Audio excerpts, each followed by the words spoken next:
Say we're working on an example when we need to find the domain of function f of x equals square root of x plus 3.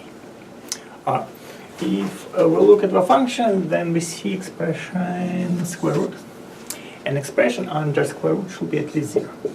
So we're going to set up x plus 3 should be greater or equal than 0.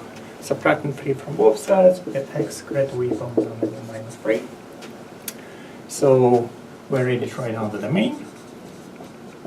Domain consists of all points which are bigger or equal than negative 3, or in interval notation it's from negative 3 to plus infinity.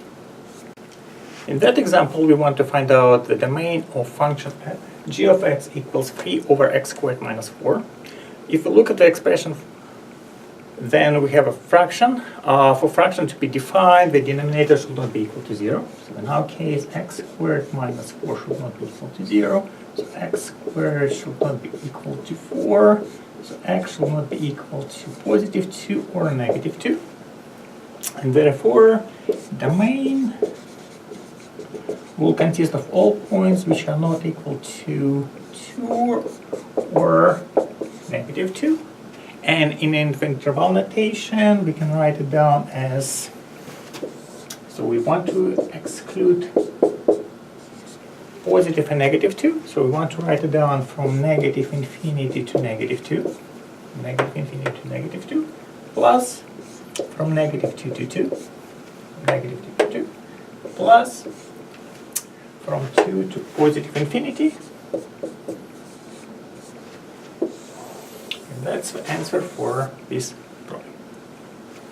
In our next example, we are looking for the domain of function 3 divided by square root of x plus 2. So here we have two restrictions. We want expression under square root to be at least positive or 0, greater or equal than 0. And we don't want denominator to be equal to 0. So two restrictions.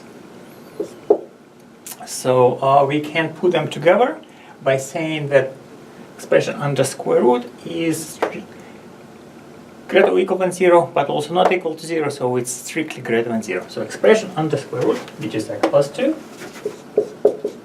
should not be equal to 0, and it should be greater or equal than 0, so it's strictly greater than 0, so x is strictly greater than negative 2, by subtracting negative 2 from both sides. So we can get our domain to be consistent of all points which are greater than negative 2, or interval notation. We don't want to have negative 2, and we don't want to be to the left from negative 2, we want to be to the right from negative 2. So from negative 2 to positive infinity.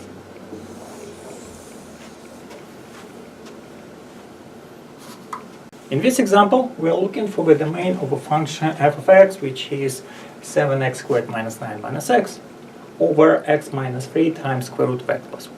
So we look at the expression, we don't have any troubles with numerator, we can always calculate it, and there is no troubles here. Denominator, we don't want denominator to be equal to 0. So denominator is a product, product equals to 0 means the first or second equals to 0. So we don't want first to be equal to 0. We also don't want second to be equal to 0. And also in the denominator we have expression with square root.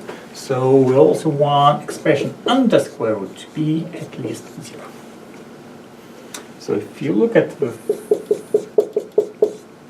these first two expressions, first one saying x plus 1 greater or equal to 0, second one saying x plus 1 is not equal to 0. So we get x should not be equal to negative 1. From this one, x should be greater or equal to negative 1. Here, x is not equal to 3 by adding both sides 3. So if I try to write down the answer now, I have two numbers to plot on the number line, negative 1 and 3. I want to say I don't want to have negative 1. And I don't want to have 3. And I want to stay to the right from negative 1. So I want to be here. So I don't want to be over there. So my answer is going to be the domain I will write the answer in their interval notation from -1 to 3 plus from 3 to plus